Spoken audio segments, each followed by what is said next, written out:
La période de l'existentialisme a un lourd passé socio-historique et culturel. Le fait qu'ils aient vécu dans une période mouvementée comme la période de l'existentialisme a provoqué chez les philosophes et les écrivains de cette époque une importante prise de conscience concernant leur façon de vivre dans un monde qui n'encadrait plus une façon de vivre dite rationnelle et traditionnelle.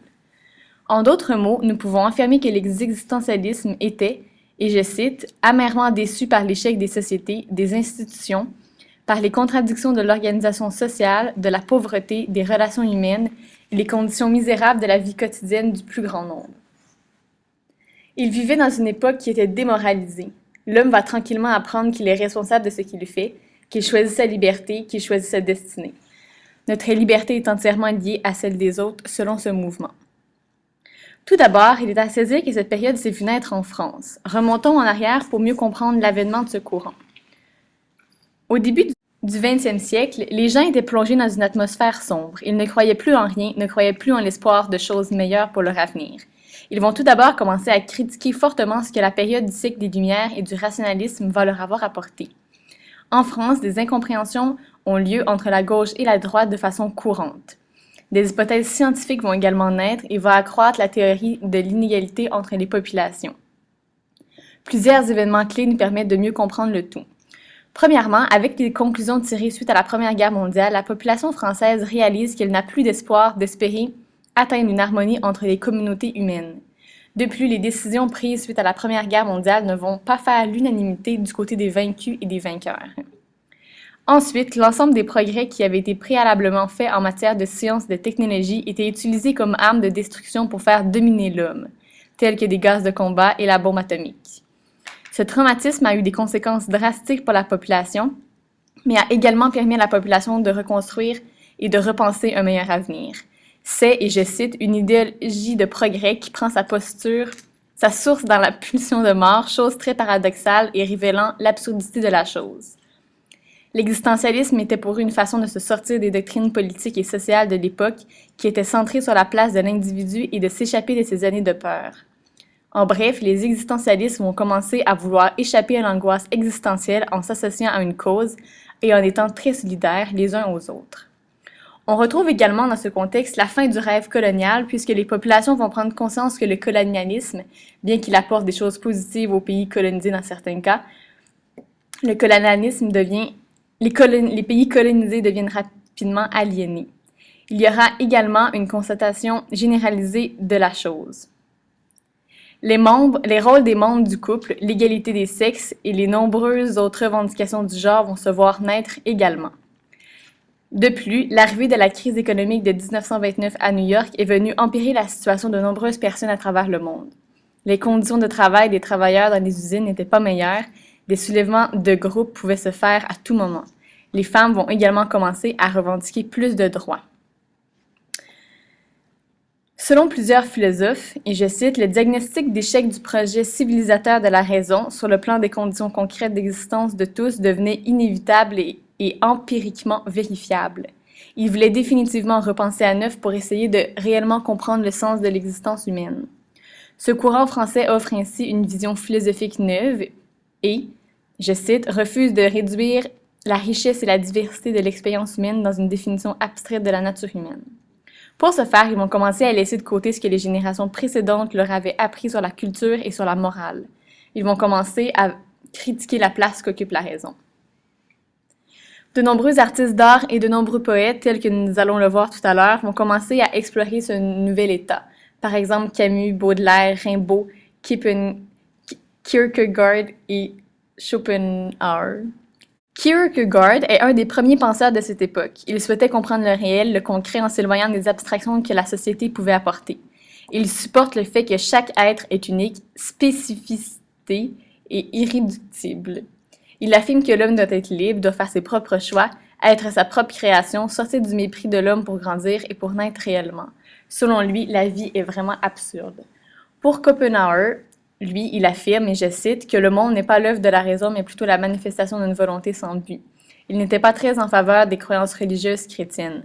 Le manuel de philosophie nous renseigne bien sur cela, et je cite également, ces deux philosophes ont insisté sur l'expérience de la finitude humaine, de son caractère tragique, absurde et souffrant, puis enfin de l'angoisse existentielle que procure la prise de conscience de notre société humaine. Ils veulent comprendre et se sortir du malaise qu'amène chez eux la civilisation et les années d'entre-guerres. En bref, ce courant arrive parfaitement bien. Il arrive dans une Europe qui est ravagée par la guerre, qui doit se reconstruire et repenser autrement pour se sortir de cette douleur profonde. Les années 1940 à 1970 font donc partie d'un courant qui est caractérisé comme étant un profond durcissement idéologique, appelé l'existentialisme. Parlons maintenant de Jean-Paul Sartre. Il a vu le jour en 1905 en France dans une famille privilégiée et particulièrement riche. Étant cultivé et dans une famille bourgeoise, il a fait d'importantes études littéraires. Par ce fait même, en 1929, il a obtenu un diplôme en philosophie, domaine qui l'intéressait tellement qu'il se mit à l'enseigner par la suite à d'autres étudiants. Il fut également charmé par Simone de Beauvoir, connue pour ses nombreuses œuvres littéraires. Jean-Paul Sartre fut emprisonné en 1940 en raison des publications qu'il écriva, mais fut libéré quelques mois plus tard. C'est lors de la rédaction de la revue Les Temps modernes que Sartre propagea son idée d'existentialisme au sein de la population, et cela eut un effet monstre. Il refusa en 1964 le prix Nobel de la littérature car il considérait que de recevoir des prix de ce genre était attaché à un concept typiquement bourgeois. Il participa également à une importante révolte étudiante démontrant sa position politique d'extrême gauche. De plus, il est un important philosophe et écrivain existentialisme. Il est important de démontrer que son concept de liberté était très révélateur. Selon lui, l'humain devait se mettre au service d'une cause. Nous serions pris, selon lui, pour décider de choisir notre propre destinée, créer notre propre projet de vie et notre propre liberté personnelle selon nos choix et nos décisions. Nous devons nous libérer le plus possible du déterminisme selon Jean-Paul Sartre. Les humains étaient donc entièrement responsables de leur vie. Sartre sera très engagé dans les débats concernant le dossier juif et à propos du colonialisme, principalement lors des guerres d'Algérie et du Vietnam.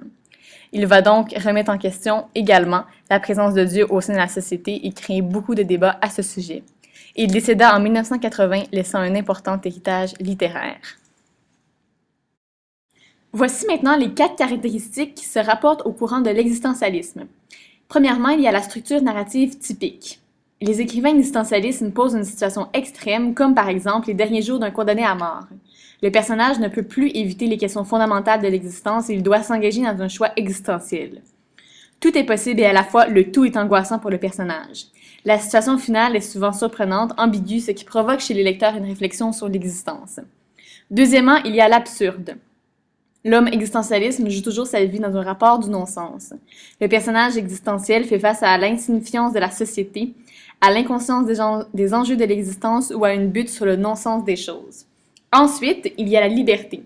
Cette caractéristique est la valeur suprême de l'existence. Cette liberté sert à prouver les possibilités et les limites afin de pouvoir analyser les victoires et les défaites du personnage. Pour terminer, il y a le rapport à autrui. Le personnage de l'existentialisme est la plupart du temps solitaire, dont le rapport à autrui peut autant être un privilège de l'amour et de la solidarité que du mépris et de la haine. La solitude et la peur seront vaincues pour permettre à l'homme d'atteindre une solidarité humaine dans plusieurs des cas. Nous vous invitons maintenant à prendre l'extrait Aérostrate de Jean-Paul Sartre, écrit en 1939. Vous pourrez constater dans les 4 extraits les 4 caractéristiques que nous venons de vous énumérer. Dans l'extrait numéro 1, on constate que la solitude et la peur de l'autre sont vaincues par le personnage principal pour permettre à celui-ci d'atteindre une véritable fraternité avec son prochain, afin de vaincre toute situation, malgré tous les mensonges et les complexités de la vie. On remarque très clairement à travers l'extrait le rapport du personnage avec l'autre. Donc, c'est le thème du rapport à autrui. Dans le second extrait, on parle du thème de l'absurde. Il expose une vision absurde de la situation que vit le personnage principal, car le personnage principal joue toujours sa vie dans un rapport qui est directement lié au non-sens. Le personnage fait face à l'insignifiance de la société, inconscient des enjeux de l'existence ou s'acharne sur le non-sens de sa vie. Le troisième extrait aborde le thème de la liberté. On constate que le personnage principal explique ses choix, ses goûts et sa liberté, caractéristiques fondamentales du courant existentialisme, pour lequel la liberté ne doit pas être déterminée. Le personnage principal fait donc ses propres choix personnels. Pour finir, le dernier extrait stipule la structure narrative typique des courants existentialistes. On constate que la narration se fait au geste, ce qui signifie que c'est un personnage principal qui est narrateur. La situation est très extrême car le personnage principal souhaite tuer les hommes qu'il n'apprécie pas. Nous pouvons constater que le personnage a des pensées extrémistes.